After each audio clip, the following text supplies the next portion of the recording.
আল্লাহ নিজেই কাজী হয়ে পড়ান। এখানে স্পষ্ট বোঝা গেল যে উনাদের মার্তাবা, উনাদের পজিশন আলাদা। উনাদের সঙ্গে আমরা নিজকে কখনো তুলনা করতে পারি না।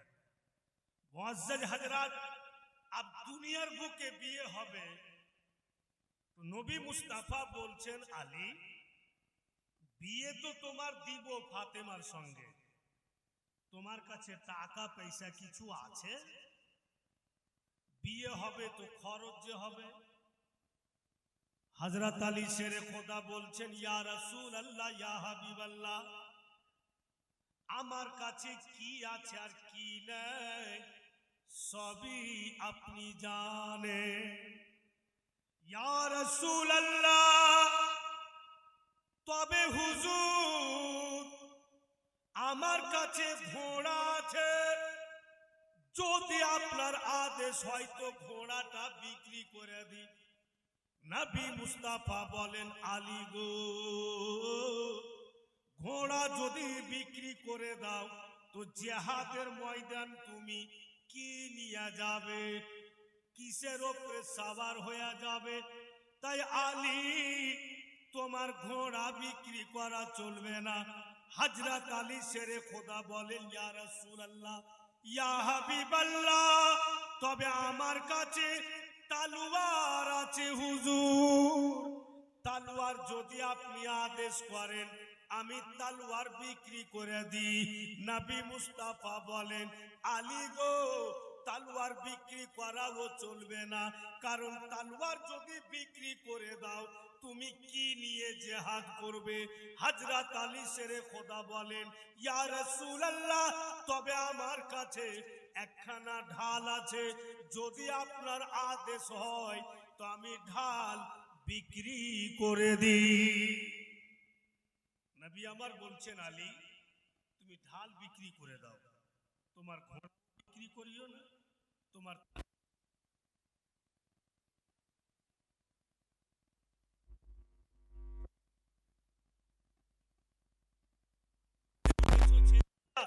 তলোয়ারে যদি ও মারে আর যদি রক্ষা করতে হয় তো ঢালে কিন্তু রক্ষা করে। ওটা একটা ঢাল থাকে রক্ষা করার, ওই ঢালটাকে বিক্রি হবে, এটা আলোচনা হলো। আর এলান হয়ে গেল যে আগামী কালকে হযরত আলী শেরে খোদার ঢাল বিক্রি হবে। সুবহানাল্লাহ। অনেক সাহাবায়ে কেরামের ভিড় লেগে গিয়েছে, বিশাল বড় মাজমা। ও ছেলেরা, তোমরা ভালো আছো? তোমাদের চেহারা দেখে কেমন কেমন লাগছে? হ্যাঁ, মনটা একটু খুশি রাখো। বিরাদরান ইসলাম, তো অনেক সাহাবায়ে কেরাম জমা হয়েছে আর নবী পাককে বলছেন, ইয়া রাসূলুল্লাহ। এই বাবু, এই বাবু, কি করছো তুমি? নবী মুস্তাফা সাল্লাল্লাহু আলাইহি সাল্লামকে বলছেন, ইয়া রাসূলুল্লাহ, আমার তরফ থেকে 500 টাকা। অন্য একজন সাহাবী বলছেন, ইয়া রাসূলুল্লাহ, আমার তরফ থেকে 1000 টাকা। এইভাবে সাহাবী রাসূলগণ আপনা আপনা তরফ থেকে দান বলতে লাগলেন। আমার আপনার প্রিয় নবী কোনো উত্তর দিচ্ছেন না, শুধু শুনেই থেকে যাচ্ছেন যে কত টাকা লাগবে, কিছুই বলছেন না। সাহাবী রাসূলগণ বলে, ইয়া রাসূলুল্লাহ, ফিদাকা বিউম্মি, হুজুর কিচ্ছু তো বলছেন না, একটু বলেন তো কত টাকা লাগবে? আমরা সবাই তো দাম বলছি, আপনি একবারও হ্যাঁ বলছেন না। ইয়া রাসূলুল্লাহ, যদি আপনি বলে দিতেন যে কত টাকা লাগবে আমাদের সুবিধা হইতো। আমাদের নবী মুস্তাফা দয়ার নবী রাহমাতাল লিল আলামিন বলেন, ওগো তোমরা তো দাম বলছো, আর আমি আমার উসমান গনির অপেক্ষা করতেছি।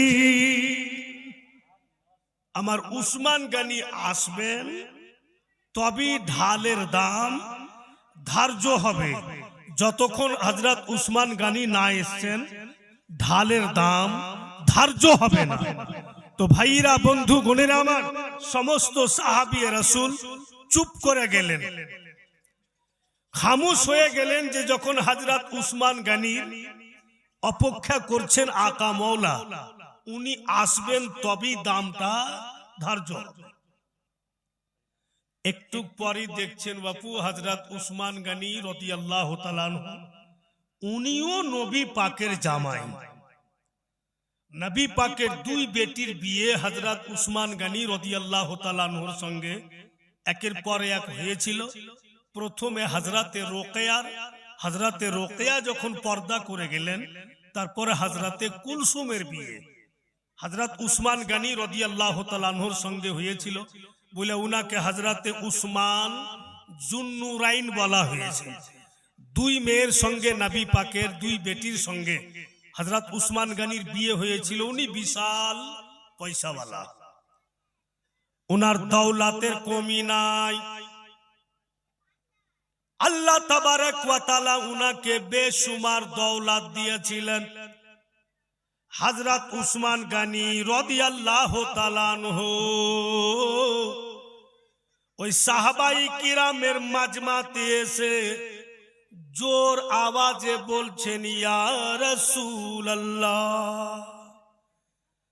যত কেউ হযরত আলীর ঢালের দাম বলেছে আকা, প্রত্যেকের দামকে এক জায়গাতে যোগ করালেন। যোগ করে যত টাকা হবে হুজুর, আপনার উসমান অত টাকা চাইতে 2 গুণা দাম বেশি দিবে। নবী আমার কত দূর দেখতে পাচ্ছিলেন, আর কত দূর উনি জানতে পারছিলেন। এরা যে যতটা বলবে অতটাই টাকা দিবে, আর আমার উসমান গনি এসে এত টাকা দিবে যে আমার আলীর বিয়ের টোটাল খরচ চলে আসবে। এটা নবী মুস্তাফা বুঝতে পারছিলেন, সাহাবায়ে কেরাম তো বুঝতে পারেন। ভাইরা, বন্ধু গণেরা আমার, আব যদি বুঝেই নিবে তো সাহাবী রাসূল আর নবী থেকে কিছু তফাৎ থাকবে? ভাইরা, বন্ধু গণেরা আমার, আমার আকা মওলা উনি অনেক দূর থেকে বুঝে তবেই বলেছিলেন যে আমার উসমান আসবে, তবেই ঢালের দাম হবে। বন্ধু বোনেরা আমার, বলি তো নবী মুস্তাফার শানে, এই জন্য কেউ বলেছে, আর কি সুন্দর কথা বলেছে, আকা মওলার ইশক ও মোহাব্বতে ডুবে একটাই ছন্দ বলছে রাসূলুল্লাহর শানে, तेरे सिवा कोई सरदार अंबिया तो नहीं, तेरे सिवा कोई सरदार अंबिया तो नहीं, रसूल आए मगर कोई मुस्तफा तो नहीं, रसूल आए मगर कोई मुस्तफा तो नहीं, कि बशर वो हो के भी साये से पाक है वल्लाह, बशर वो हो के भी साये से पाक है वल्लाह, खुदा नहीं वो खुदा से मगर जुदा तो नहीं, खुदा नहीं वो खुदा से मगर जुदा तो नहीं तेरे सिवा कोई सरदार अंबिया तो नहीं। एकदम टाकार पोटली हजरत उस्मान गनी রাদিয়াল্লাহু তাআলা আনহু হযরত আলী কে দিচ্ছেন। ওগো আলী, পোটলিতে আমি কত টাকা বেঁধেছি, খুলে তোমাকে গিনতে দিব না, আর তোমার ঢালখানা ভালো বা মন্দ আমি চেক করব না। যা পোটলিতে টাকা দিয়েছি নিয়ে নাও, আর তোমার ঢালখানা আমাকে দিয়ে দাও। হযরত উসমান গনি রাদিয়াল্লাহু তাআলা আনহু বড় চালাক লোক। এখন যদি পোটলি খুলে দি আর লোকের সামনে যদি টাকা গিনতে লাগি, তো সবাই বুঝে নিবে যে উসমান গনি ঢালের দাম দিচ্ছেন না, উনি তো বিয়ের খরচ দিচ্ছেন। বলে উনি পোটলি খুলে টাকা গুনতে দিবেন না। উনি বললেন, যা বেঁধেছি টাকা তুমি নিয়ে নাও, আর তোমার ঢাল খান দিয়ে দাও। মানে ঢাল বিক্রি হয়ে গেল। হযরত উসমান গনি রাদিয়াল্লাহু তাআলা আনহু ঢাল খানকে নিলেন, আর নেওয়ার পরে হযরত আলী শেরে খোদাকে বসিয়ে দিলেন। উনিও বসলেন। বসে বলছেন, আলী, ঢাল তুমি বেচে দিলে? বলে হ্যাঁ। টাকা পেয়েছো? বলে পেয়েছি। अब টাকার মালিক তুমি? বলে হ্যাঁ। আর ঢালের মালিক আমি? বলে অবশ্যই। তো হযরত উসমান গনি রাদিয়াল্লাহু তাআলা আনহু বলেন, अब যখন আমি ঢালের মালিক, ঢালখানা যদি ভেঙে দি, বলো আলী গো, তোমার কিছু বলার আছে কি? বলেন না। আপনাকে বিক্রি করে দিয়েছি, আপনি ভেঙে দেন, সেটা আপনার ব্যাপার। বলে আমি যদি কৌকিকে দিয়ে দিই, বলে আপনার ইচ্ছা, আপনি ঢালের মালিক, খরিদ করেছেন টাকা দিয়ে, ভেঙে দেন বা কৌকি দিয়ে দেন, সেটা আপনার ব্যাপার। হযরত উসমান গনি রাদিয়াল্লাহু তাআলা আনহু ঢালখানাকে হযরত আলী শেরে খোদার কোলে রেখে দিলেন। রেখে দিয়া বলছেন, আলী গো, এই ঢালখানা আমি তোমার বিয়েতে তোহফা দিয়ে দিলাম। হযরত আলী শেরে খোদার ঢালও বেঁচে গেল, আর বিয়ের খরচও চলে আসলো। দুটেই হয়ে গেল। ভাইরা, বাপিরা, বন্ধু বোনেরা আমার, अब ওই টাকা থেকে নবী মুস্তাফা 3 ভাগ করলেন। এক ভাগ টাকা হযরত সাইয়্যিদিনা আবু বকর সিদ্দিক রাদিয়াল্লাহু তাআলা আনহুকে দিলেন, যে এই টাকা থেকে ছেলেরা যে আসবে ওদের খাওয়া দাওয়া সব ইন্তজাম ওগো আমার আবু বকর তুমি করবে। এবং দ্বিতীয় হিস্সা টাকা নবী মুস্তাফা হযরত উম্মে সালমাকে দিলেন, যে দ্বিতীয় ভাগ টাকা তুমি রাখো, মেয়েরা যত আসবে ওদের খাওয়া দাওয়া যা প্রয়োজন এই টাকা থেকে তুমি করবে। আর তৃতীয় হিস্সা টাকা নবী মুস্তাফা নিজের কাছে রেখে দিলেন, যে যখন আমার ফাতেমার সঙ্গে আলীর ইজাব কবুল হবে, তখন এই টাকা থেকে আমি আমার ফাতেমাকে আলী নগদ বিয়ের মোহর দিবেন। সবটাই ইন্তজাম নবী মুস্তাফা করে দিলেন। ভাইরা, বাপেরা, মা বোনেরা, দিকে ধ্যান দেন। अब সময় কাছিয়া গেল, বিয়ে হবে। আগামী কালকে বিয়ে হবে। আর আজকে রাতুরে আমাদের দয়ার নবী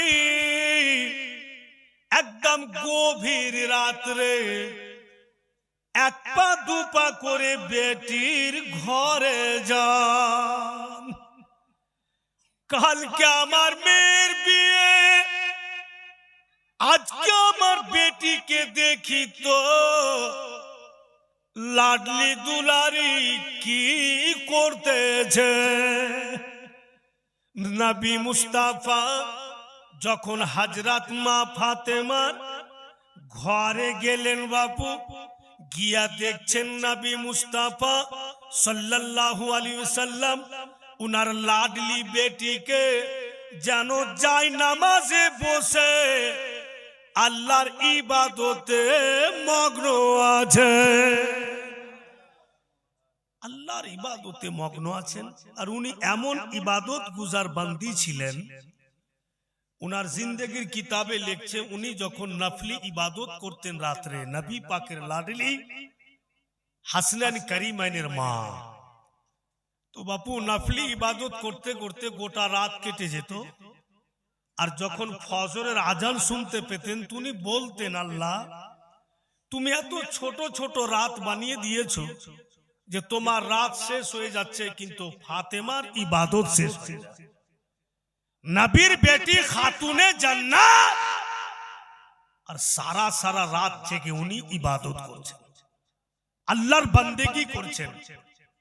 ভাইরা বাপেরা আমার বলি তো, উনার জিন্দেগির কিতাবে লিখছে উনি দুনিয়াতে ইবাদত করতেন তো বাইতুল মামুরে উনার ইবাদত অনুভব করা যেত। কত ইবাদত গুজার বান্দি ছিলেন। ছেলেরা অনেকই বলছে, আপনারা শুনছেন হযরত মা ফাতেমার ব্যাপারে, কে জান্নাতি রানী নবী নন্দিনী, জান্নাতি রানী নবী নন্দিনী, মা ফাতেমা জোহরা, জান্নাতি রানী নবী নন্দিনী, মা ফাতেমা জোহরা। নামাজ পড়তেন বাইতুল মামুরে, দুনিয়ার মানুষেরা জানতো না জান্নাতি রানী নবী নন্দিনী, মা ফাতেমা জোহরা। উনি আপনি ইবাদত গুজার বান্দি। তো বাপু নবীর বেটি খাতুনে জান্নাত, উনি যদি এত ইবাদত গুজার বান্দি হন তো আমার মা বোনেরা বেটিরা ইনাদের কি করে নামাজ মাফ হয়ে যায়? উনি তো নবীর বেটি, তবুও উনি নামাজের পাবান, আর জীবনে কখনো উনার নামাজ কাজা হতো না। জোরে বলুন, এত পরিষ্কার পরিচ্ছন্ন। তো কিতাব লিখক লিখছেন বেরাদার কে নবী মুস্তাফা দেখলেন উনার লাডলি বেটিকে, ইবাদত থেকে ফারিগ হইলেন, আর বাপ বেটির সামনে গেল। একদম কথাগুলো দিল লাগিয়া শুনুন। বাপ বেটির সামনে গিয়ে বেটিকে বলছেন নবী মুস্তাফা সাল্লাল্লাহু আলাইহি ওয়াসাল্লাম, এ লাডলি বেটি, আমি তোমাকে কিছু বলতাম মা।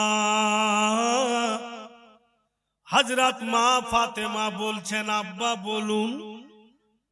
বলতেছে লাডলি বেটি, শোনো তো মা, আজকে যদি তোমার কাছে কিছু চাই বেটি তুমি দিবে কিনা?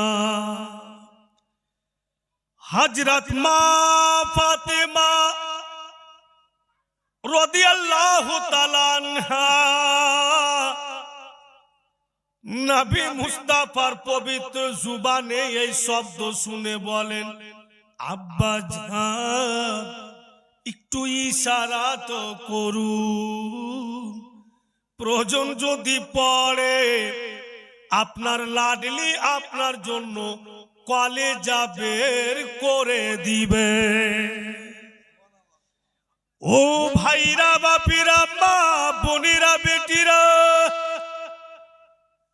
একটু ভেবে দেখেন তো নবী মুস্তাফা নিজের বেটিকে কি বলেন? আকা মৌলা বলছেন, মা আগামী কালকে তোমার বিয়ে, দুনিয়ার বুকে আমার আলীর সঙ্গে তুমি এখন ইবাদত করছো, আল্লাহর তসবিহ তাহলিল করছো। মা আবার যাই নামাজে বসো আর তসবিহ তাহলিল করো, দুয়া করো আল্লাহর কাছে, আল্লাহ আমি বিয়েতে রাজি না। তুমি বলো আল্লাহকে যে আমি বিয়েতে রাজি নাই, নিশ্চয় তোমাকে গায়বী আওয়াজে বলবে, বেটি ও লাডলি নবী পাকের কলেজার টুকরা, তোমার তো বিয়ে আগামী কালকে, জান্নাতে তোমার বিয়ে হয়েছে আলীর সঙ্গে, দুনিয়ার বুকে তোমার বিয়ে হবে, তো তুমি রাজি কেন নাই? তখন তুমি বলিও, মা একটু আমার দিকে লক্ষ্য করো বেটি, কারণ আমি উম্মতের দুঃখে দুঃখী, মা উম্মতের সুখে সুখী। তখন তুমি বলবে, আল্লাহ অতক্ষণ পর্যন্ত আমি বিয়েতে রাজি হব না, যতক্ষণ পর্যন্ত আমার আব্বা জানের দিওয়ানা আর দিওয়ানি গুণের উম্মত উম্মতি গুণের গুনহার বখশাইশের দলিল না পেয়েছি। বেটি এই সুযোগ আছে রে মা, এই সুযোগ হাত থেকে হারায়ও না। লাডলি বেটি তুমি আমার উম্মত উম্মতির গুনহার বখশাইশের দলিল, মা তোমার বিয়েতে দুনিয়াবি মোহরে নিয়ে না। ওনাদের কি করে ভুলে যাই? ভুলবই বা কেন? হযরত মা ফাতেমার বিয়ে লাগছে তো বিয়ের মোহরে এই ছোট্ট গ্রামের ছোট্ট স্টেজে যত লোক এসছেন, আমাদের গুনহার বখশাইশের দলিল বিয়ের মোহরে দুনিয়াতে হযরত মা ফাতেমাকে নিতে বলছেন কে? তো রাসূলুল্লাহ। জানো নবী পাকের উম্মত উম্মতির গুনাহ খাতার মাগফিরাত হয়ে যায় বলে আহলে সুন্নাতুল জামাতের লোকেরা, जो हकीकत में वाली होता है, जो हकीकत में आले रसूल है, उनके बारे में अगर कोई उंगली उठा दे तो सुन्नियत कभी बर्दाश्त नहीं करती। যারা সত্যি আলে রসুল আহলে বায়াত, উনাদের উপরে যদি কেউ উংলি উঠিয়ে দেয়, আমাদের সুন্নি আহলে সুন্নাতুল জামাতের লোক কখনোই বরদাস্ত করে না। কি দরকার ছিল ভাইরা ছেলেরা যে উনার বিয়ের মোহরে গুনহার বখশাইশের দলিল চাইবেন? কি প্রয়োজন ছিল?